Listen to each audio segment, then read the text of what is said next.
Okay, before we get started, I just want to thank everyone that's been involved from the very beginning of this.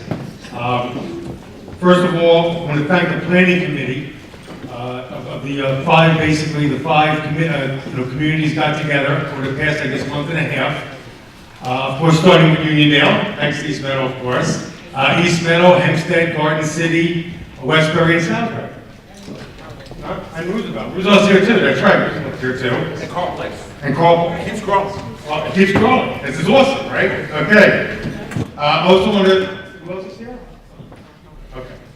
I want to thank everyone from Nassau County, the town of Hempstead, East Meadow Chamber of Commerce, the Village of Westbury, Hempstead Chamber of Commerce, the Salvation Army, Nassau County, Uniondale Chamber of Commerce, Greater Uniondale Action Coalition, Uniondale Community Land Trust, Garden City Chamber of Commerce, Community Association of Stewart Avenue, Council of East Meadow Community Organizations, Vision Long Island, for assistance in planning this informational meeting tonight. Right. And if everyone from the planning committee could just stand up, because everybody really did a lot of work to reach out. Eric and I, let's give these guys a hand. Come on.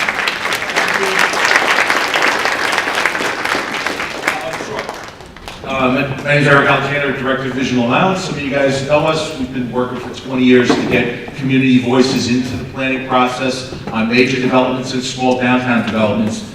We had meetings back in the day in this room on the Lighthouse project that was proposed years back. So we're obviously a different day, many years later now, and I think there's still effort to get the community folks involved in the planning as it relates to Nassau County, and that's the purpose of our meeting today. We got to thank the Salisbury Center, Frank. Yeah, so let's thank them. Oh, sorry. Salisbury Center, Leon J. Campo, which is here, by the way, named after him. Where's Lee? Lee, where are you? There he is.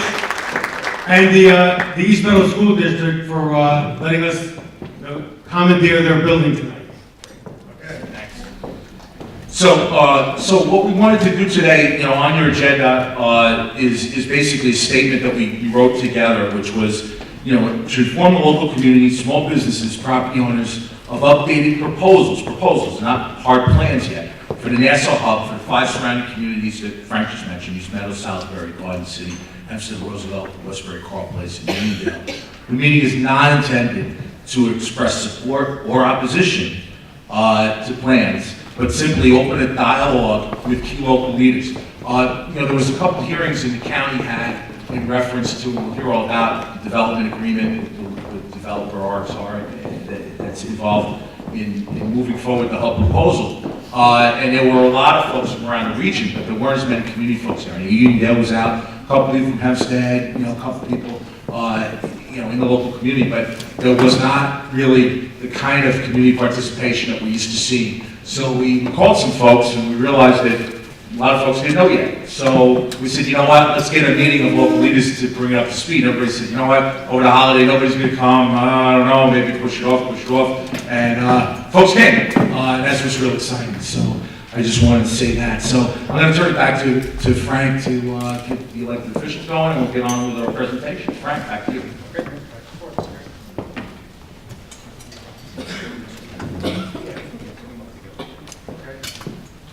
Could everyone come from the county, representing the county right to my left? We have legislators Tom McKevitt, Laura Schaefer, John Ferretti.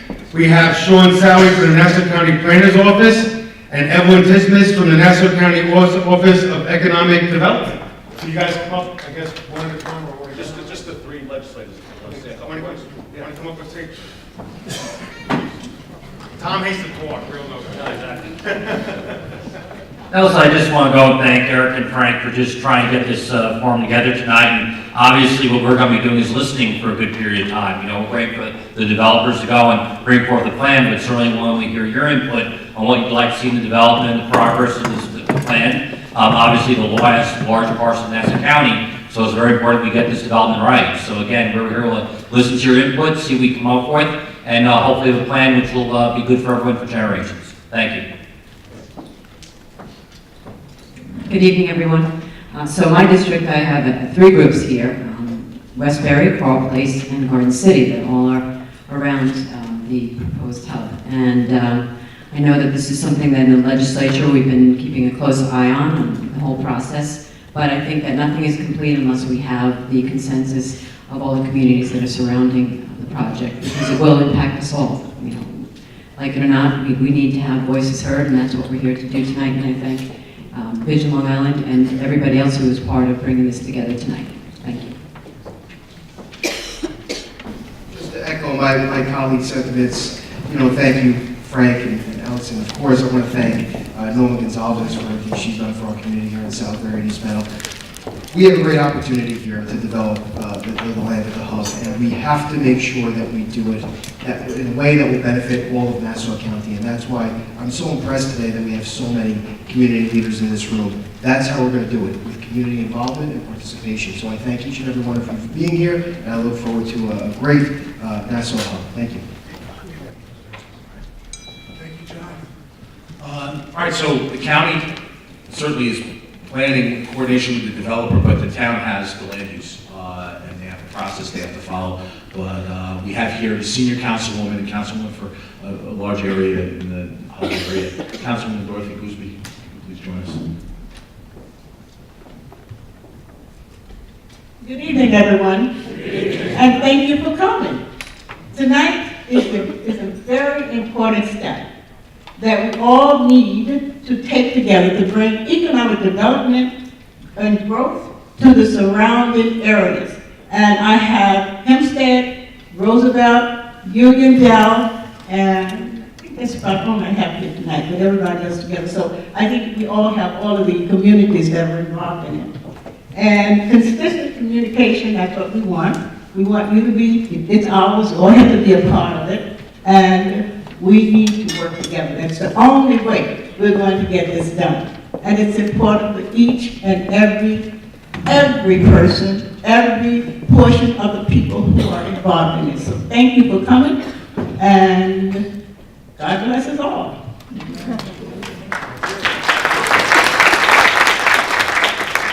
Representing the town board and also a big advocate of community involvement, Councilwoman Erin King Sweeney. Thanks, Eric. If you just whisper in my ear, no one wants to hear what you have to say, because this is not a night for politicians, it's a night for the community. I'm here on behalf of the majority of the town board. I represent the South Shore of Long Island, so not this area, but I care deeply what happens in the town of Hempstead. This is potentially the biggest thing to ever happen in the town of Hempstead, and we need to get this right. We need to commit to the communities. We need to commit to progress and development. So I'm here joined with my colleague Dennis Dunn on the board. Dennis, you want to come on up? Also, in a few minutes, we're going to have Rich Regina, who's a counsel to the town board. I told him tonight to play the really boring zoning lawyer, so he's good at that during the day. He's going to play that tonight as well. Good evening. I represent East Meadow and had Salisbury for 22 years in my district when I was the county legislator, which John Ferretti now represents. And the overflow to Levittown. Because Hempstead Turnpike is a long, long road. It encompasses not only East Meadow, not only Uniondale and East Meadow, but it goes into Levittown too. And traffic is building up tremendously on Hempstead Turnpike. So, you know, that's one of the concerns that people have. The concerns that we're all probably going to be hearing tonight are traffic. Right now, we're trying to get the state to do some work for us because East Meadow Avenue is atrocious. And Hempstead Turnpike in East Meadow has always been bad, always been hard. And what are we going to do to make it a little bit easier to fly up and down the Hempstead Turnpike? We have water. There was a water problem in the past. What's going to happen with that? Trash. We have the ability to take care of the trash. The sewage. The good things over employment. How are we going to handle the employment? The entertainment's going to be great for us. It's going to be shops for us, there's going to be housing, and all sorts of great things going on there. Frank's got his fingers on the pulse of what's happening, and we rely a lot on him to tell us what's going on, so I'm glad he's here running the show. Right now, Rich Regina, as introduced before, he's going to be taking notes and filling me in tomorrow, because at 8 o'clock I have a meeting about the Nassau Veterans Memorial Coliseum. And I have to speak at 8 o'clock. about that, so you're going to see me sneak out, but I'm not going to be without my notes and hearing what I have heard tonight up until that time. So I'll be here, and when I'm not here, I'm going to get notes. So thank you so much for being here. God bless you all. So I just want to go over a couple things, and Frank, here. So, just as far as the, grounders, but we've asked the community folks when we were planning that we did, we only have one videotape, and that's Rob Conforto. Hey, Rob, how are you? Thanks, Another Rob. bald guy like me. He's going to get this video up on YouTube, so instead of everybody kind of videotaping and all that, not that I see cameras out, but just wanted to say we'll get on YouTube for folks to share. We're also going to have a write-up of this. Linda Henninger and John Siebert from my office are kind of helping with the notes, and we'll get notes from members of the planning committee here. So we're going to try to get as much of this information back out to folks in short order. So that's the first thing. And then do we want to explain the index cards? Everybody got an agenda and index card? If not, raise your hand. Okay. Okay, so do you want to explain the process for questions before we get to the...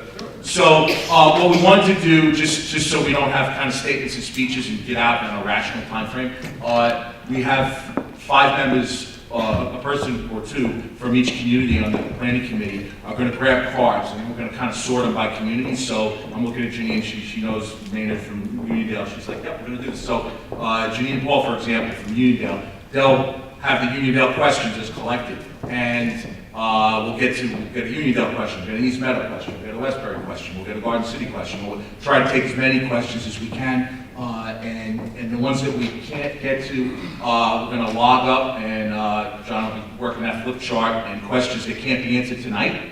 Maybe it's just too early in the process to answer some of these questions, because again, it's not a formal proposal. We're really just talking about a process. So we'll take in as much information as we can. So that's exciting. So I guess we can go right to the presentation. Go for it. Yeah. Sure. So for folks who haven't been involved, and I don't want to jump ahead, the councilwoman's asking me to speak about the process. I know Evelyn Tismus, who I'm about to introduce in just a minute, she's got her PowerPoint ready to rock, and she's with the county, and she was going to be joined also by Laura Kern, who got detained in Albany because the governor gave 4 days notice to do a state of the state. So everybody, a lot of folks went up to Albany and certainly had to be there, and it's very important to be there, particularly for state funding and other things that are needed for this area, and certainly Nassau County. But Evelyn's ably representing folks. So she'll describe the process with the county. Rich Regina will describe the process with the town. So the county and town are working together, even though they're on opposite sides of the room. That was just, I don't know, a freak thing. They're actually working very closely together on this. And now the community is working together on getting the hub right. And through the years, even if there was public support for certain projects, we can look back and say what didn't work. And there's lots of things that didn't work. And we can point fingers at each other and blame this person and that person. We don't want to do that tonight. We're going to wipe there's not a blackboard here, but we want to kind of wipe the blackboard clean and get a fresh start with the new county administration. We have a new developer and a new developer partnership. And we have active community interest and positivity. We didn't hear, frankly, did we hear any negative feedback from anyone in the community in our outreach? And I don't know if anybody from... Zero. Yeah, it's very, very positive. So that's what's great news. So I just wanted to share that. I'm talking too long. Let's get right to the presentations. We're like right on time. So Evelyn Tiskus is the Deputy County Exec for Economic Development in Nassau County. She has, and we'll get you this mic. So she's been working with Nassau County for the last year and 1 month. She's been, has a history working in government affairs and economic development, formerly for Altice, but for those of you that really care deeply about placemaking and the importance of kind of public space, I just noticed on her resume, which is really cool. She worked for the Lincoln Center for Performing Arts, so that's some pretty high level stuff. That's pretty awesome. So she's not a typical bureaucrat in any way. We've had a couple meetings with her certainly, and I know we certainly know our approach, which is very collaborative, very thoughtful, and process-oriented. I think she reminded me about 16 times through this process that we're not talking about a plan. We're not here to answer a plan tonight. We're talking about the process, and we totally respect that. Thank you for being here. Good evening, legislators, council members. This is a great crowd tonight, and again, I apologize on behalf of the county executive that she couldn't be here tonight. She was called to Albany, and she's doing good work for the county up there on lots of different projects. So she apologizes for not being here, but this is, again, the beginning of a process, the beginning of a listening tour that the county and our development team will be doing. But we did think it was important to catch everybody up, because I think it's fair to say what Eric said before, is that this was very much a legislative county executive process. There were negotiations with the development team that brought us to this point. Because I think, as everyone in the room knows, this site is not a blank slate, right? It's a lot of things, but it's not a blank slate. There were leases, there's activity, there are restrictions on what we can and can't do, zoning by the town of Hempstead that's already in place, and many things that came before Laura Curran became county executive. So our whole effort on this project has been to begin by listening, and we're going to continue to do that throughout the project, because we really are just getting started. So just to, if you don't mind change the slide, the opportunity, I think, is something that everybody knows about. The largest undeveloped county-owned parcel in the entire county, about 70 acres. It's a great location near major institutions. We have universities, we have hospitals, we have a brand new Memorial Sloan Kettering Cancer Treatment Center going on the site.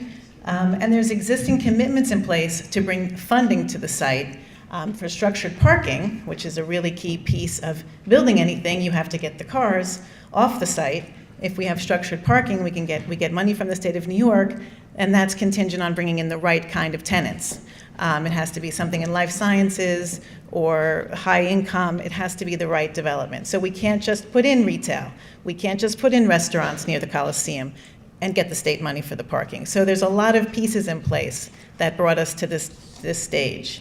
And for about 20 years, I think it's fair to say there's been a lot of talk, some frustration by the community members, by elected officials, and we're all in the same boat. And so I like the expression of sort of clean slate and starting again.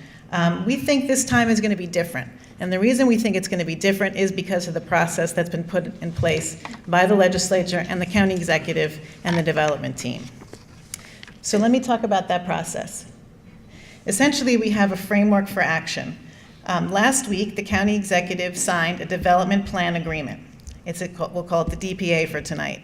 It's between the county and our development team, RXR Realty and BSC Global. These are two industry-leading firms. Now, BSC Global, you know, is the Coliseum tenant, so the county is the landlord, and the BSC Global is our tenant. They operate the Coliseum. They've been a great partner, and they've done a great job. They have selected as their partner RXR Realty, a very leading Nassau County-based firm that has real estate right nearby, right? They run the buildings in Uniondale. We have a tremendous relationship with these two developers, and we're very excited about the agreement that we've hatched. It was negotiated by a team of the county and the developers over a period of several months. Then we brought that development plan agreement to the county legislature, some of whom are here this evening. There was input from county legislators, there were changes made to the agreement, and then finally, the county legislature acted on that agreement in December, and the county executive signed it last week. So it's been a very collaborative process. Now, maybe all of you have not been involved, but getting to this point, we feel that the county is speaking with one voice in relationship to our agreement with this development team, and we're very excited about the work getting started. Let's go to the next one. When the county executive signed the DPA last week, that essentially kicked off a 24-month process with some possible extensions that we hope no one's going to need, for the development team to take certain actions along with the county. These include a whole list of things, right? There'll be negotiations on all the terms. For instance, how much is the development team going to pay the county for this land, either in sale or lease or any of those things? It'll include the filing of documents for the plan itself with the town of Hempstead. there is currently no plan for development.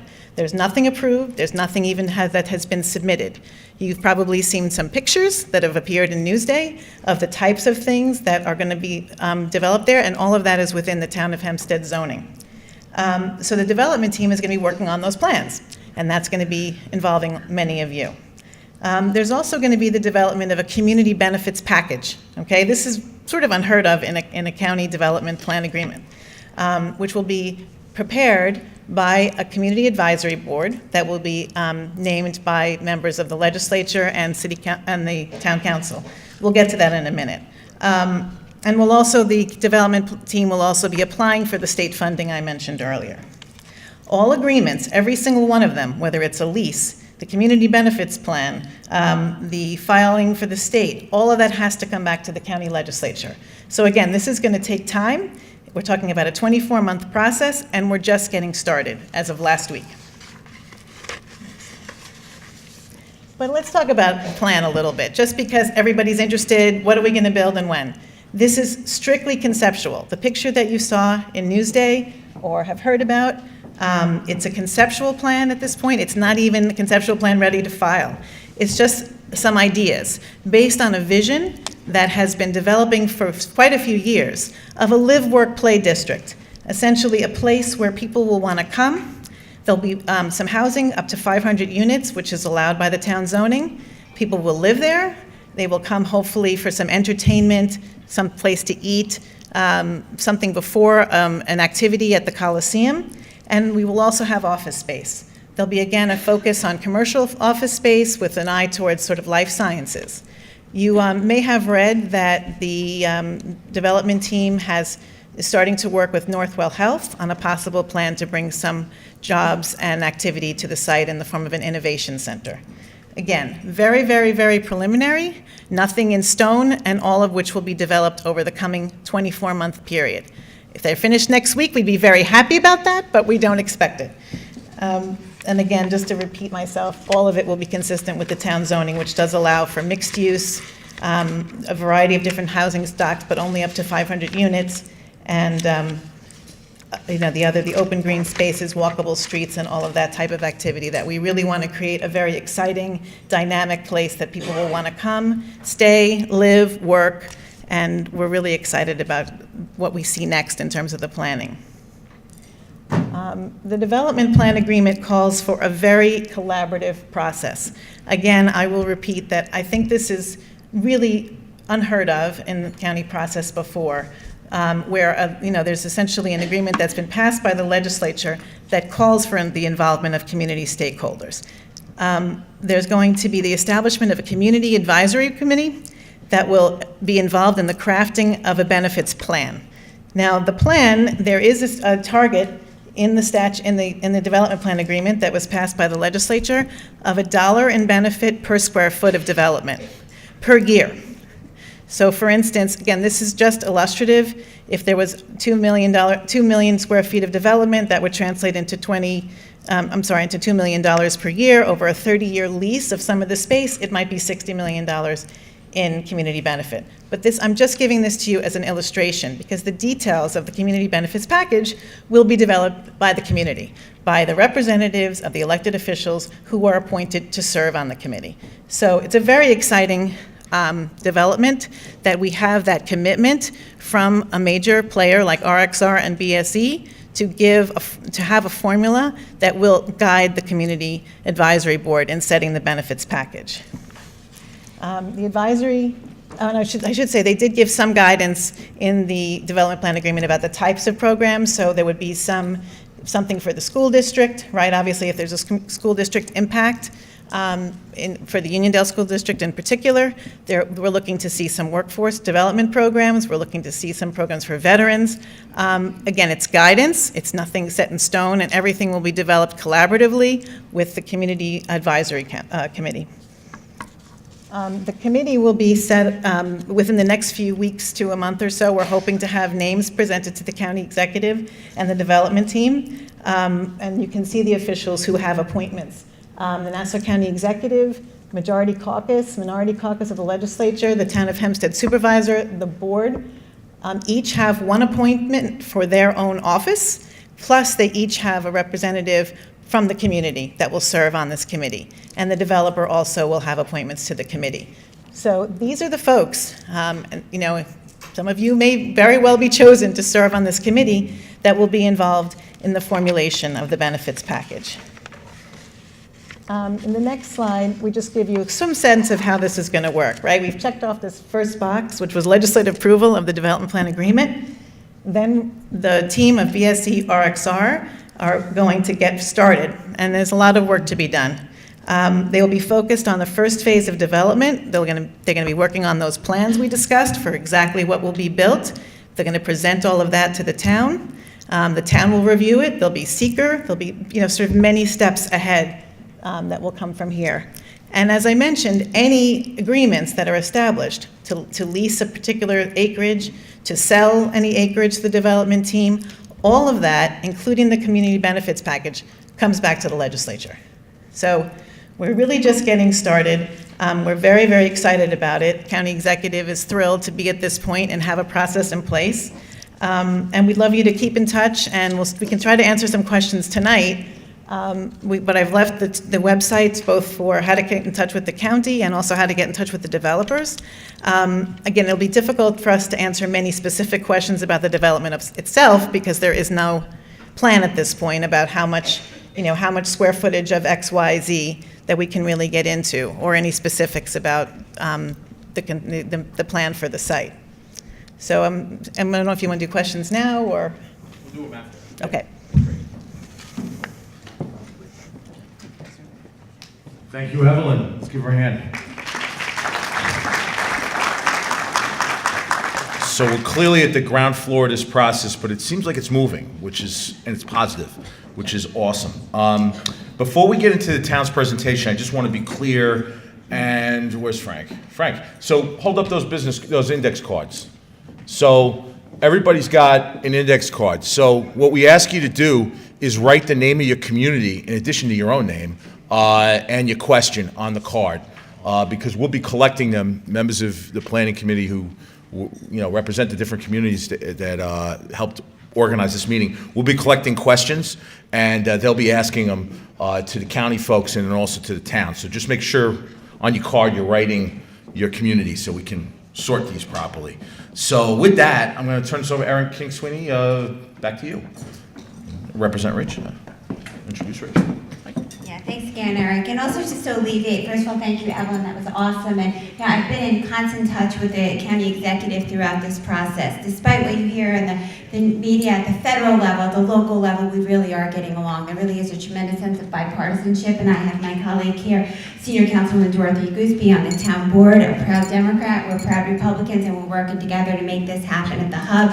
And I knew Laura Kern couldn't make it today, but we were texting back and forth. She wanted to make sure that I didn't embarrass myself, and then I said nice things about her. So make sure you let her know.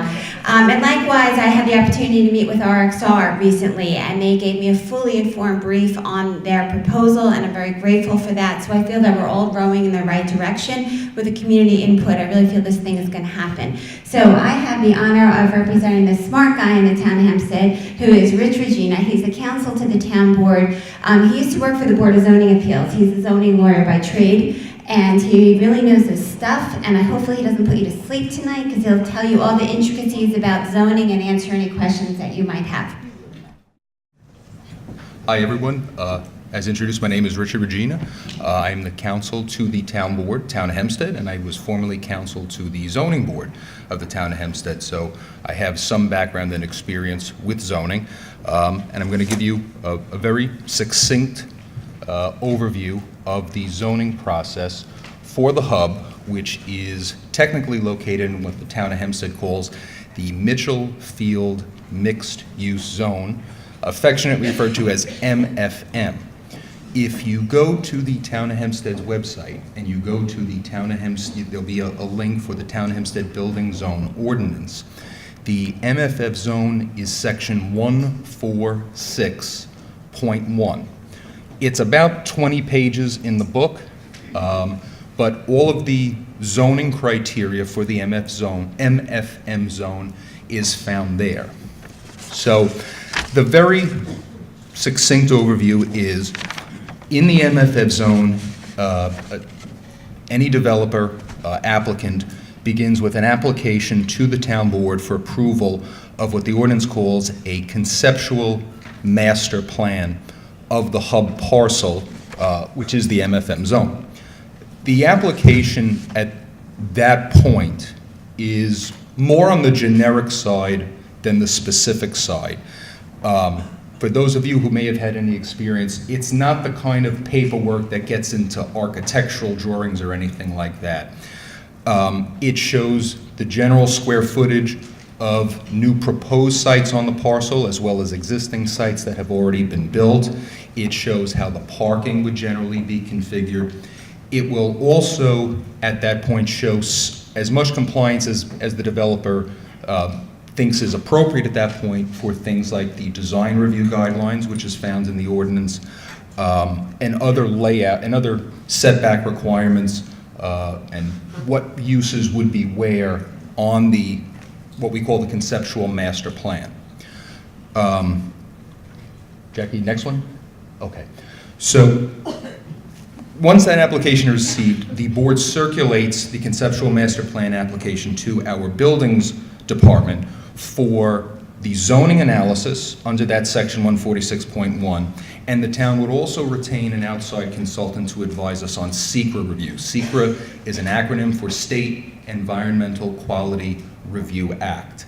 I will confess that in all my years at the zoning board, I never became fluent in zoning. On the larger scale projects, I always relied on the advice of consultants who do SECRA. They tend to be planners and engineers. The town is using those types of consultants for projects that are now underway in Baldwin, and hopefully soon will be underway in Inwood. It's very technical. The state has a very in-depth set of statutes for SECRA. The Department of Environmental Conservation has very in-depth regulations for SECRA, and a project of this scale, any municipality, including the town of Hempstead, is well suited in retaining professionals to do a lot of the advisory and study work for SECRA to see the degree of compliance. The SECRA review, in speaking with our buildings department, which handled previous applications of previous conceptual master plan applications for the hub, I believe the last one was Memorial Sloan Kettering, advised us the SECRA review, depending on what the conceptual master plan shows, could take up to a year to do a full SECRA review. As everybody knows, this is not a small parcel, and what we hear is proposed, and I don't want to comment on anything that will actually be submitted, but it could be a great deal of development that is proposed.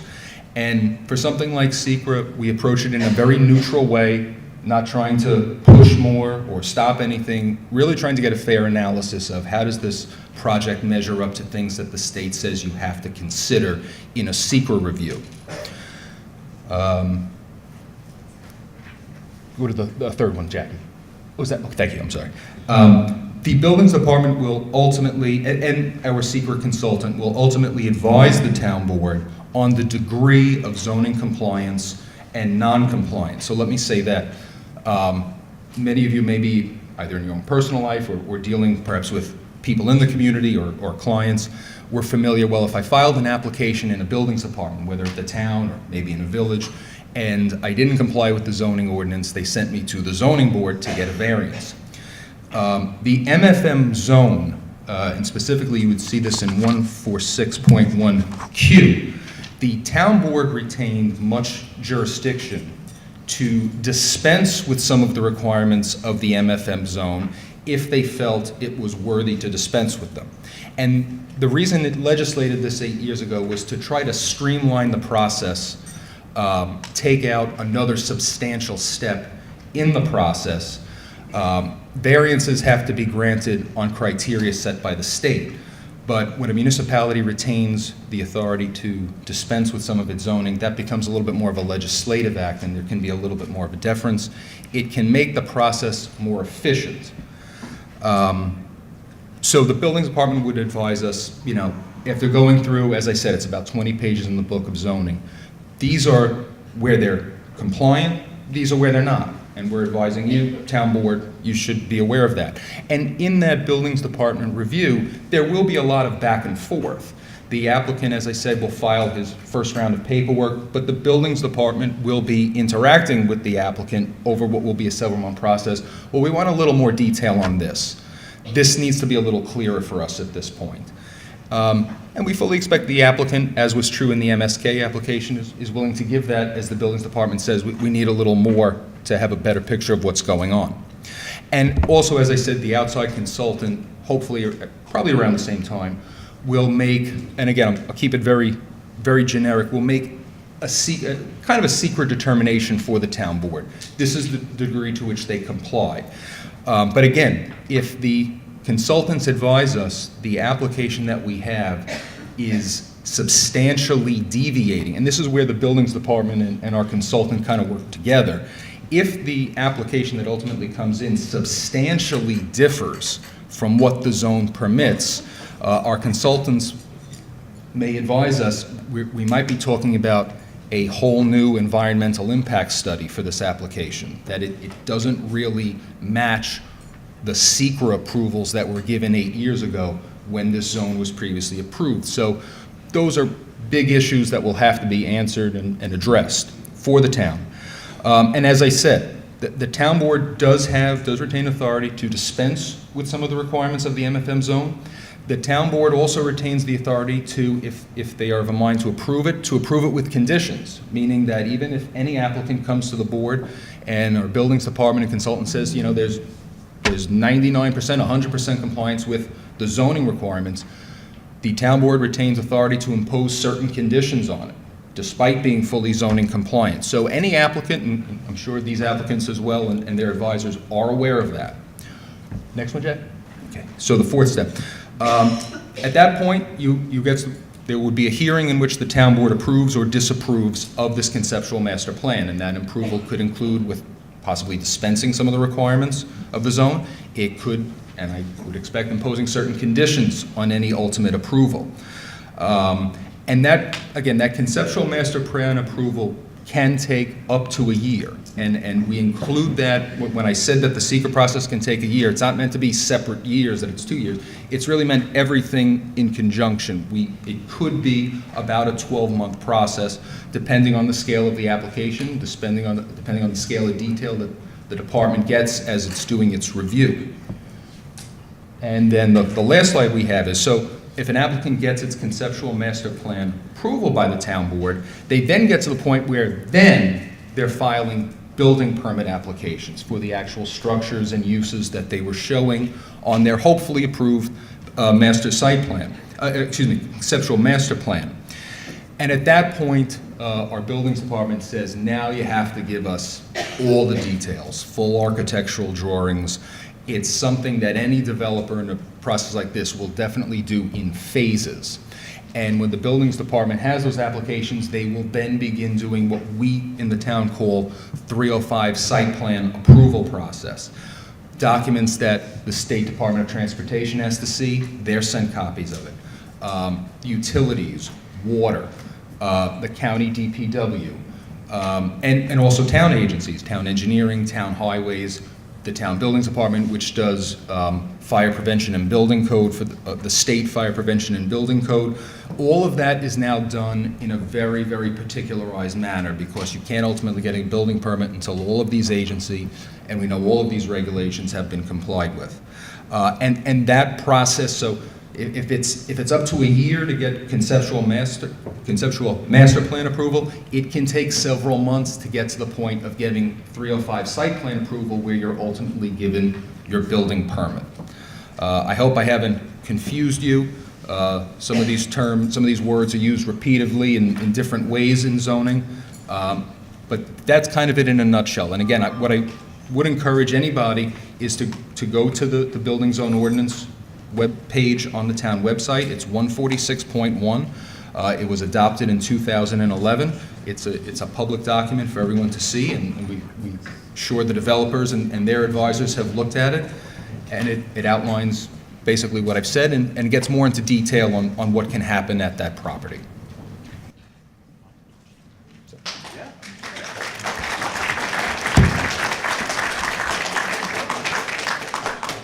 That wasn't too dry, right? It was good. It was good. It was more exciting than we thought, Rich.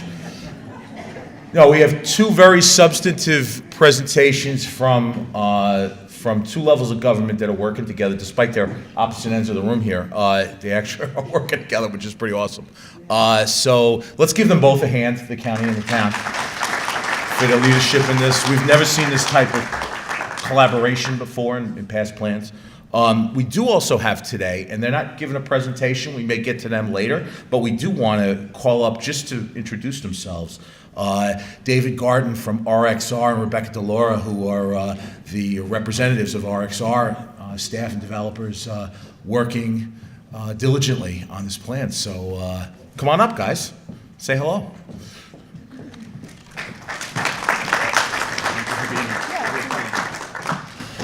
Good evening. We just wanted to say hello. It's good to see some friendly faces here in the crowd.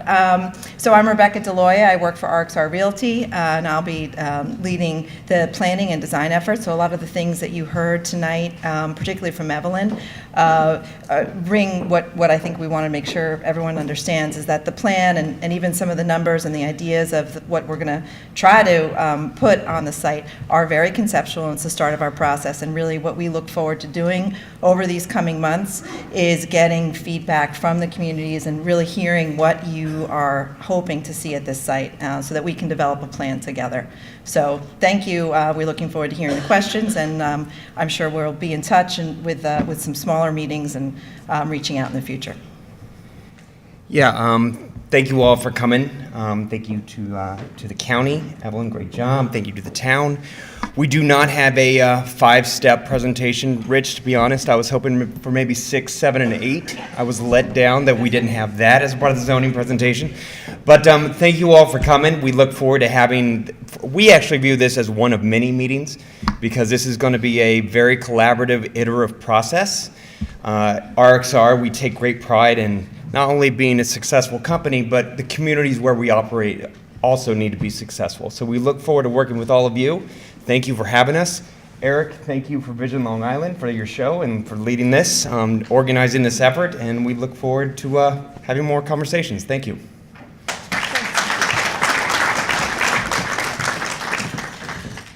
And also, if you did want to hear the presentation almost as a preview, they did, RXR, Scott Reckler did presented along with BSE before the county legislature, and some of you guys were there. It's a 4.5-hour meeting. We were actually, Frank, we were looking at it online, like maybe we could play part of it, and which part of the 4.5 hours did we want to go through, but the hearing is on the county website, so if you want to get kind of a preview of where the developer's vision is, you can hear it there. But I think we want to get future meetings with the developer. I know they want to meet with folks one-on-one. So everybody sign in. We're going to turn over our list to the town, the county, and the developer for coordinated outreach, so everybody gets plugged in when this meeting's over. So, but also they're here tonight, so you can grab them, give them your card, and they're scheduling different meetings to connect. So with that, we're getting to questions. Could I ask the planning committee members from Uniondale just to kind of come up and maybe go around and get your cards? Guys, grab your card. Everybody go around, grab it. Anybody has questions? We want to get this going. Frank, come on up here with me. So while we're waiting, I do want to acknowledge some folks in the audience. We do have former New York State Senator Jack Martins is with us. So let's give him a hand. And some regional people. I mean, 90% of this room is the surrounding communities, but we do have some regional folks. We also happen to be East Meadow resident. Where's Randy Dresner from Island Harvest? Randy.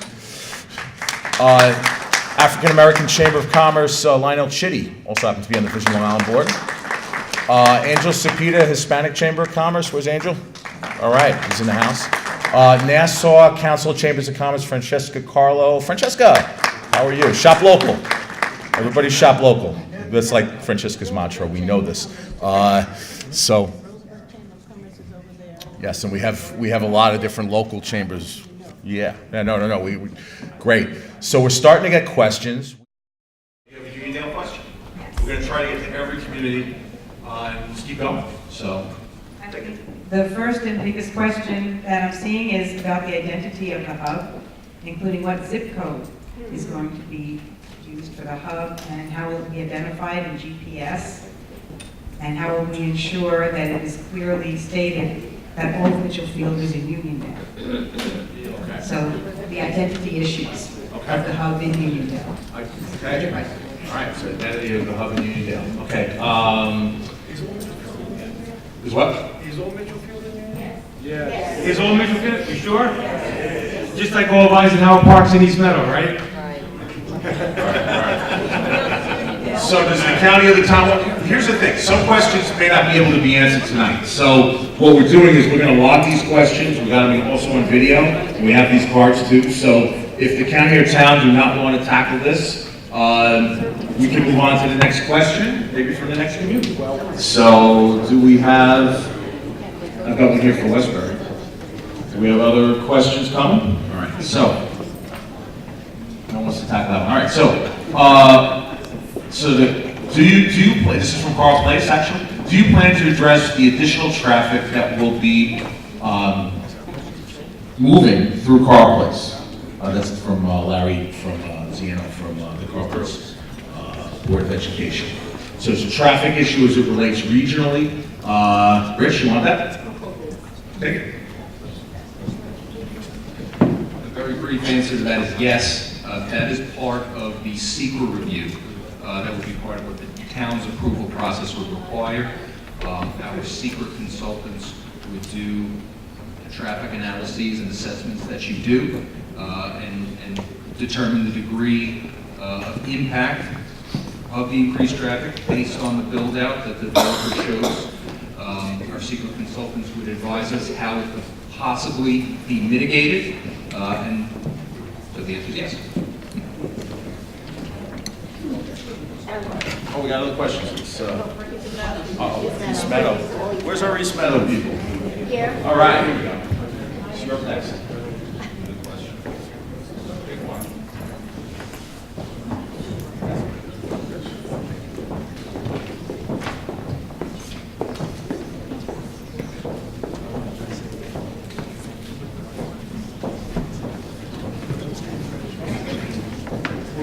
This was covered in the presentation, but I'll pose the question. It's actually from Norman Gonzalez. Communities abutting the hub could be impacted by the hub development.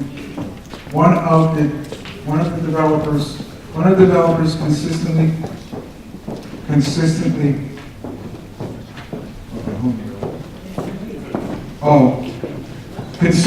community benefits. If so, what would they be? So the question, Eric, is around community benefits. What are developers considering regarding community benefits and the impact? So that process is led by the county. So Evelyn, you want to take that? I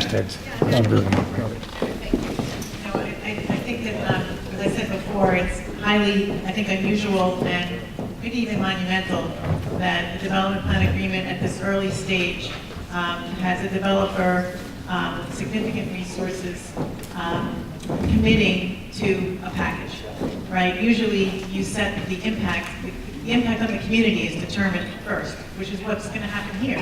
But here they've said even before we know that for sure, we're committing to a formula as sort of a baseline and something that can be discussed. And it will be discussed in a very collaborative fashion with, as I mentioned before, the representatives of elected officials who will appoint not only someone from their office, which would be, Sean or myself, or someone from Councilmember Sweeney's office. This will be people who are really community people who are appointed as well. So it's going to be a very collaborative process, and I think that that's all we can really say for tonight is that maybe people want to get appointed to the Community Advisory Board, because I think that is going to be a very, very important group that's going to have a lot to say over what the package looks like.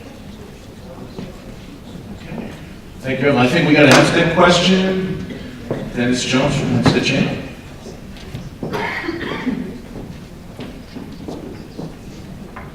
So this is more back to the impact that it'll be having in Hempstead. Okay, the village of Hempstead is the largest incorporated village in New York. Well, it's actually in the country, and is known as the hub. So how is this going to impact Hempstead as a whole?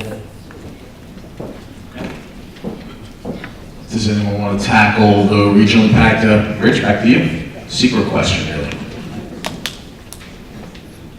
Again, the degree to which the project could impact surrounding communities, specifically with things like traffic, environmental effects on utilities, all of that would be addressed in the secret process of the town. If the question perhaps is more of an economic type question, I don't know if anyone from the county wants to address that. Economic, Sean or Evelyn? Seeker would address the economic questions. So there are impacts or benefits that would be generated to surrounding communities. Those will all be evaluated and assessed as part of the Seeker process. There's a socioeconomic section that's part of Seeker. So that's upcoming. All right, so let's get to Uniondale. It's back. Okay, we have questions in two zones. One is on, are there veteran and MWBE goals on this project? So again, it's a workforce, attempt to have an understanding if there are goals that are set already. Another question is, what fire department will protect the hub site when it's finished? And we have another. Let's try to take these two. So, okay. Fire department, what was the first one? Fire department was, and the veteran and MWBE goals on this project. They established goals. So fire department's Rich, MWB goals would be the county. All right, so Rich. I believe the current policy. I believe the Coliseum site, the hub site, is currently within the Uniondale Fire District, and that would not change.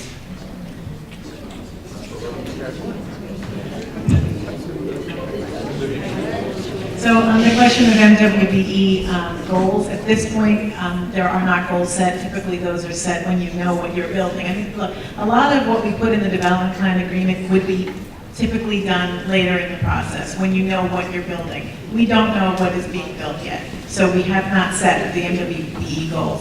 But as part of the community benefits package, the development plan agreement sets forth a number of areas that we would like to see addressed in the package, and it includes MWBE and veterans. And so we're enthusiastic about both MWBE goals that would be set sort of through the county's regular process, but separately as part of the community benefits package. So we'll know more once we know what we're building. Back to East Meadow. Will LIRR have a train station at the hub? No. All right. I have another one. Will additional water consumption fall under CEQA review? Yes.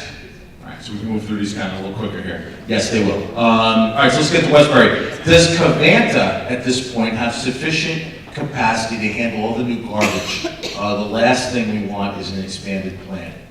So the Meadowbrook Point HOA at Westbury. Does somebody want to tackle that, Rich? You should probably just stand up here. The answer is that would also be part of the secret review that comes under utility usage, which includes sanitation type services. Great.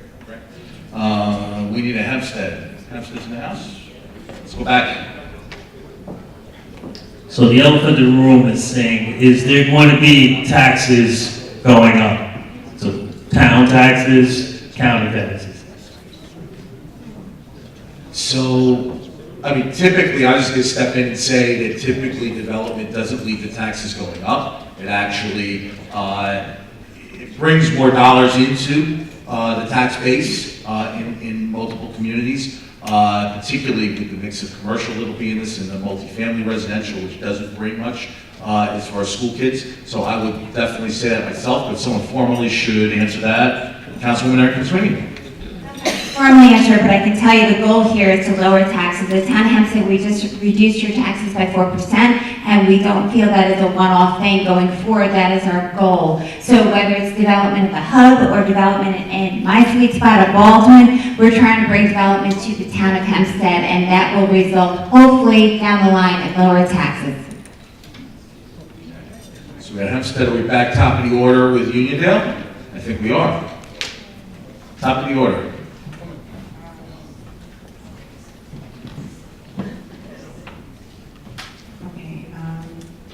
Okay, there is a question also on who will monitor the compliance, and another question for the estimated time frame for the completion of the plan, which I think was reviewed before.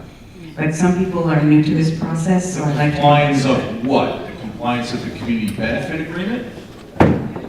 Yes, and Evelyn can answer the community benefit agreement. The project goals and the benefit agreement.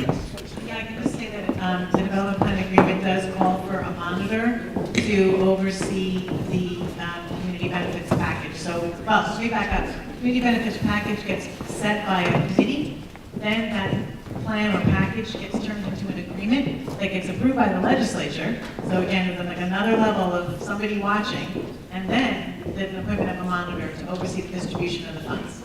So it's a pretty extensive process. Eric, can I add one more thing about that?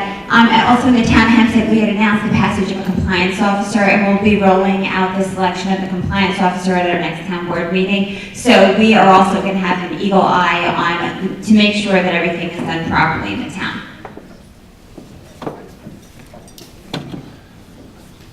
All right, so we get back to Scott.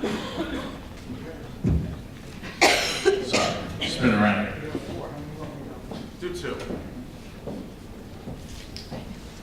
The first question deals with cost benefit. Each community has a different cost benefit. Additional revenue to the town, additional revenue to county and state, revenue to school districts. So I guess the basic question here is, will there be separate cost benefit analysis for all these areas?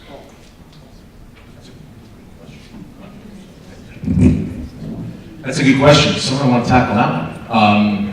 Within SECRA, there is an economic analysis and community benefit analysis, Rich, but how does it shake out? I've seen it very involved, some of these tax impact studies, and then some that aren't as involved. I'm going to give a very good lawyer's answer to that. We're going to rely on the consultants who we retain. If looking for a breakdown by community is something that is interested, that's what we're going to ask them to do for us. But we also, as I said, we do rely a lot on those types of advisors to give us the types of information that are relevant to the SECRA review. They are the experts in it. And the county may want to weigh in. That's fine. Yeah? So the county agrees? Okay, good. I guess I'm here for Westbury, Park Place. They have two questions. I'll trust it. So, will the development include a school and a firehouse?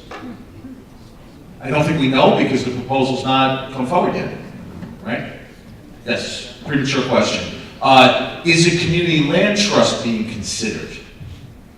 I don't think we know because there's no plan yet. Okay. We also did get a question outside of the district from empowering young professionals. Will there be an MWB and community benefit participation? I think we answered that already, and the answer is yes to the degree that the proposal comes forward. It's a little premature to get into the details, but the answer is yes. All right, I'm missing, are we to Hempstead? Yeah, we got it. So going back to taxes, will the tax dollars that are being collected be divided up equally between the surrounding communities? I think we have to follow the SECRA process, and there have been concepts that have been floated about regional tax sharing that are not in law yet. There are things that's called tax increment financing, other sorts of regional benefits that are not in law that may get floated, but I think primarily the development in that geographical area needs to go where it would naturally be routed. Is that, Rich is answering, is nodding, Sean is nodding? Okay, that's where we stand right now. More questions, are we back to Uniondale? Back to Uniondale.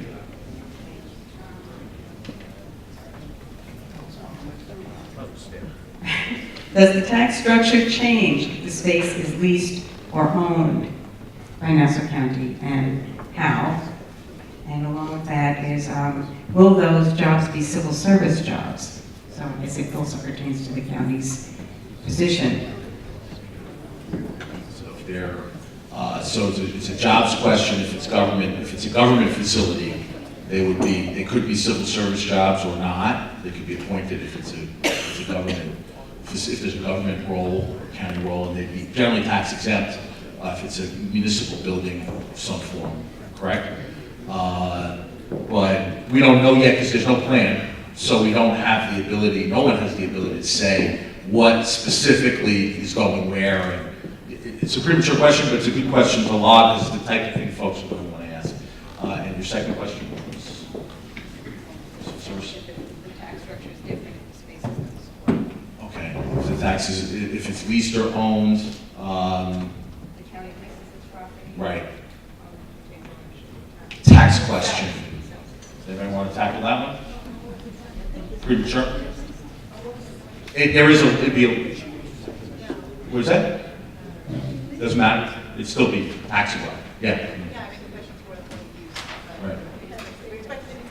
It's very taxable. Everyone's likes it to be taxable, that's the goal here. Okay, we got that, very good, very good. All right, East Middle back.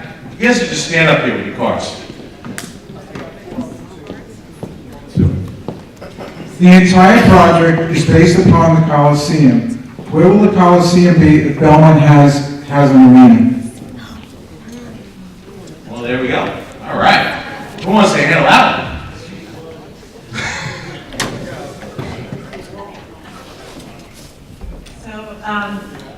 Our partners in this development, BSE Global and RXR, particularly BSE Global, who operate the Coliseum, have really done a great job.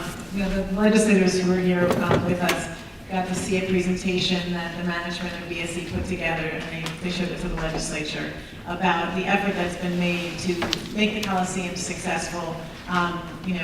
In many ways for family entertainment. There's a lot of things happening at the Coliseum, and they were, recently the #1 venue of their size. I don't want to speak for the Coliseum, but I do think the management has really gone out of their way to be successful, and they want this project to be successful. And what's exciting about this project is that you actually have a reason to come to the hub before the event. We're going to really see some activity there that will then bring more exciting acts. So it all sort of plays together. If you can have a meal, if you can do some shopping, if you can be at the hub, if you're actually living on the site, and then you can see something at the Coliseum. I just think it's just going to be much more vibrant, much more activity. So we think this site has a real future. We do think that the Belmont project seems to be moving forward, but we think the county has room for both.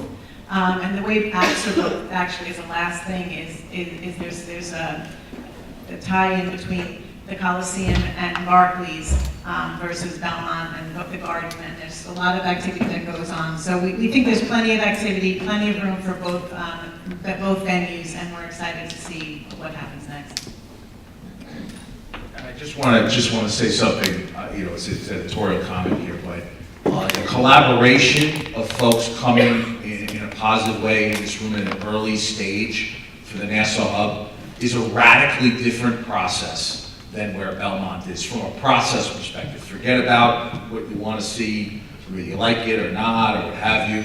But I know the people in those communities would love a process like this where people are on the front lines. So that's it. In regards to the community benefits package, will this be detail crafted to each community? Will each community have details in the community benefits plan?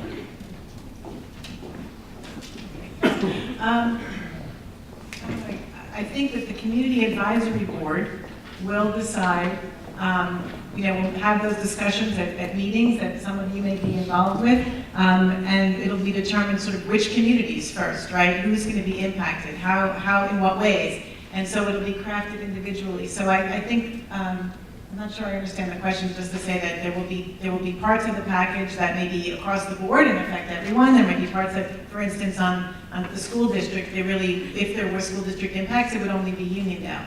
So, but are there other pieces of this package that would be more broad-based to touch other communities? The answer is yes. All right, back to, East Meadow. I think this question was just answered, but here we go.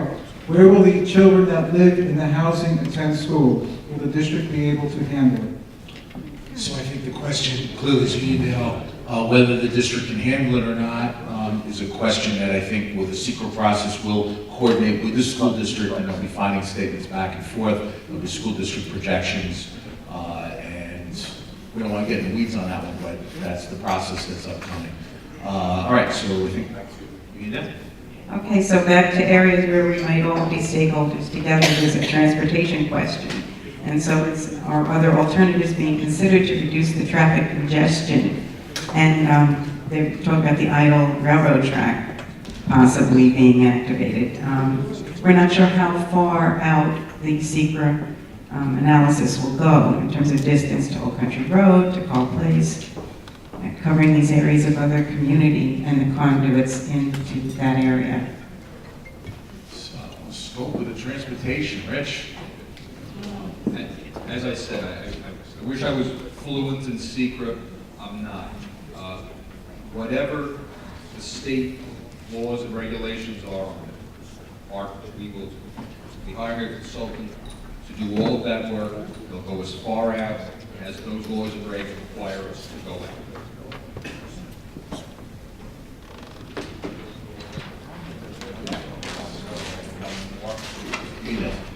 We had a general question. Someone would like to know, what is the general timeline of the entire build-out? Is this considered 20 years? Is it 10 years? You know, what's the general timeline for the build-out, the goal? So that's a developer question. I don't know if anyone can answer that, right, other than the developer. And I think when they have their plan, they'll be glad to present that and give some kind of timeline.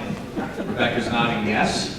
David's nodding yes. So we'll get that one later. You got to save some of these answers. You know, it's like a trailer to a movie. You know, we got to save some of the good stuff for later. And we do anticipate having a meeting here with maybe Mr. Regler or certainly you guys to present a plan at the right time. So, let's get back to Hempstead and then East Meadow. And does anybody else have questions? Show up your cards, we can collect them. So in regards to business, when these stores are built, what happens to the small business in the communities that are surrounding?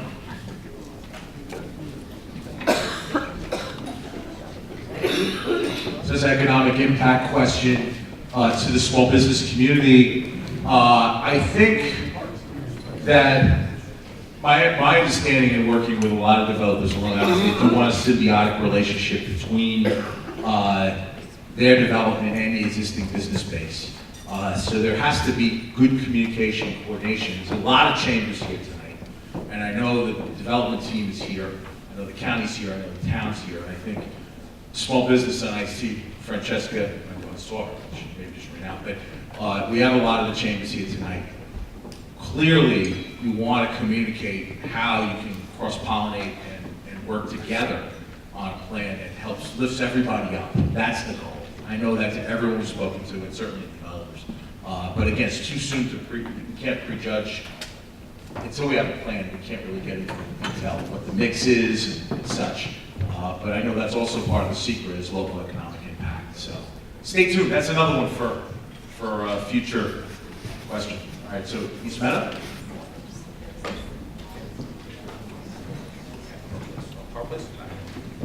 Okay, we actually had two more questions. One dealt with the projected completion date, which is not known yet. Okay, and the next question from East Meadow is, will the development have its own fire department, or will we be reliant on the surrounding communities? that was answered already? Yep, okay. So, let's go, I have Carl Place one. Oh, this is for you. So, okay, Carl Place Civic Association, with no new Long Island Railroad Station being created, is there going to be any additional mass transit projects to address congestion during concerts and sports events? Is this project dependent, and then another question, is this project dependent on a pilot? And has limits on those programs been established? So, all right, two tough questions. Sounds like a county question, certainly on the mass transit piece, but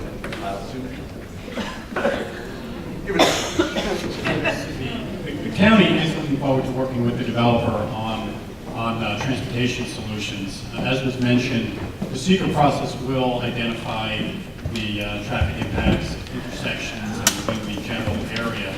So we'll get an understanding, better understanding of what the traffic is in the area, what time of day, et cetera, et cetera. So with that information, the county will have a pretty good framework for how to go ahead and try to mitigate some of those traffic issues. So sort of everything is being, or will be looked into as far as reducing those transportation impacts to the surrounding community, and of course, with an eye towards getting people, to and from the site, between the Coliseum and the new development that complements the Coliseum. So again, we look forward to working with the developer to bring about these types of transportation solutions. And I can address the question of the pilot or the payment of the taxes. Nothing obviously without knowing what you're going to build and what the developer is going to spend, what the project is going to cost. We can't discuss what a pilot incentive may look like, but I can say that it would be, if there were to be one, it would be set by the Nassau County IDA, and that's it's separate process from the county itself. And many of you may know that the county executive has asked the Nassau County IDA to be much more transparent in how it goes about its process of considering pilot projects. There's much more involvement with calls to local elected officials, with public hearings sort of before things are decided, and that's been a real push by our administration to make sure that pilots, given the impact on communities and school districts, that those be set in a more public forum. all right, so we have Hempstead question. So in regards to transit, we just heard an answer regarding Hempstead being a hub of transportation where we have the bus terminal and also a train station. Will there be any talk of shuttles back and forth or any mass transit coming from Hempstead to the hub? Right, I think that will definitely be considered, as you mentioned, between the station and the multimodal center that you have in Hempstead, and just the general proximity to the site. Absolutely, those options and alternatives will be considered as part of the development plan. All right, so, thank you, Sean. So, what will the, we got a couple Westburys. What will the impact of Westbury be on the development of the hub? I think it's premature to know. That's part of the secret process, so I think, Rich, yes? Okay, moving on. This is back to community benefit. For the community benefit agreement, what are the plans for training the community to gain high-paying jobs? So it's and clearly there's not plans yet, but the question of training. Yeah, I mean, this goes back to just what's in the development plan agreement. For now, there is a mention of training, and it'll be something that'll be, developed very collaboratively with the development team and the advisory committee. That's all I can say at this point. And I know there's some people here from Empowering Young Professionals and some other groups that are focused on training for jobs for local community folks. So the folks that benefit are the folks in this room as well. So I know that's a focus really kind of executive in town and others. So that's something. All right, well, where are we? Back to East Meadow. Point of interest, Mitchell Manor Field students attend East Middle Schools. And the next one is, what kind of security will be in place, late night concerts, tailgating, crowd control? We don't know. We don't know as far as security. It's a premature question. Certainly there is a security tied to the existing activities that are there. But as far as future uses, that's going to come out in the planning process. But we have the question logged. John Seaver from our office here he's got 1 sheet, 2 sheet, 3 sheets. He's going crazy. So we've got all these questions logged. So you? Okay, we have 2 solid questions. One speaks to the character of the place. Will the hub be a gated community? Or will there be efforts to upgrade and beautify surrounding communities? And with that will there be sit-down restaurants? And the second question is, what happens if the hub is not completed under the current administration? Will the contact provide for the continuance under another county executive, or does everything come to a halt? Wow. I think it doesn't come to a halt. Do you want to answer this, or should I just? What? You get? There you go. Yeah. Go. Right now we're very focused on getting this process started. The 24-month time frame that's set forth in the development plan agreement, we're going to know a lot more within the next 2 years, which is still within the county executive's current term. So, in fact, if nothing happens by then, this whole thing is off and we start over, which would be very unfortunate. So we're very focused on the next 24 months. Okay. So, and in our understanding too, regarding different administrations, Rich, when there's a secret process approved on a local level, that transcends who's in office. There's an agreement by the town. I'm not going to pretend to be an attorney. Go.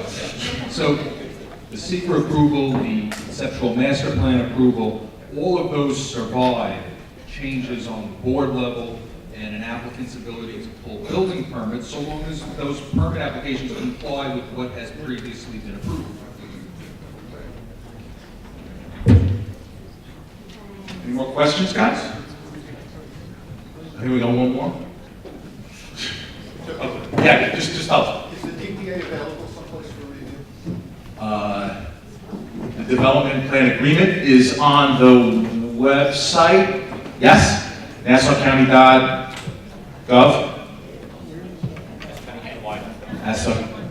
NassauCountyNY.gov. Okay, yes. So if you leave your card or information, I'm sure we can email you a link.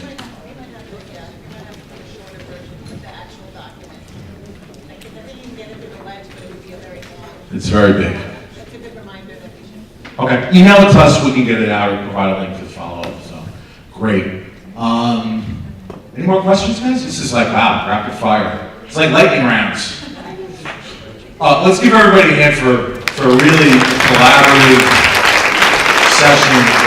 I really want, before we talk about what's next, I really want every member of the planning committee to please come up here and stand with us. I know Frank and I have been doing most of the talking, and I apologize for that. The folks who got folks here are everybody, please, Janine, Paul, Dennis, come on up. Everyone who's on this. Okay. Got it. All right, so is it right up, Norma? Walter, Joe's here. Walter, where are you? Walter, get up here. Rich Pavone?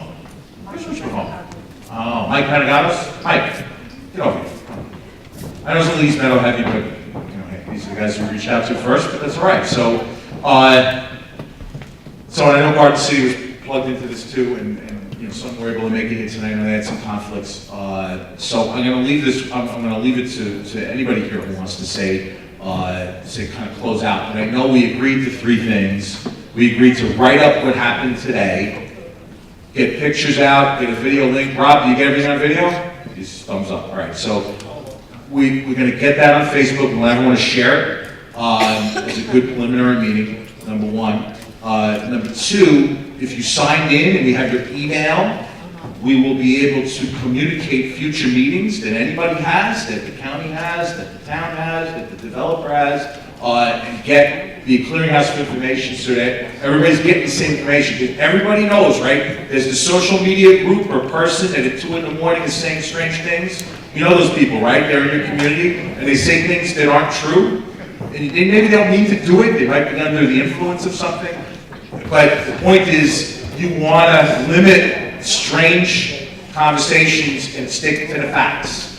And we got through a lot of facts tonight, and there's some things we just can't get to. So that's the second thing we do, is be a clearinghouse. The third thing we agreed to is have a meeting, possibly here, or it could be in another location, but this was great and central, to bring the development team back, and I think that they're nodding, so yes, let's give them a hand we'll have them next. Trailer to the movie. And so with that, I'm really just going to hand it over to anybody who wants to say anything.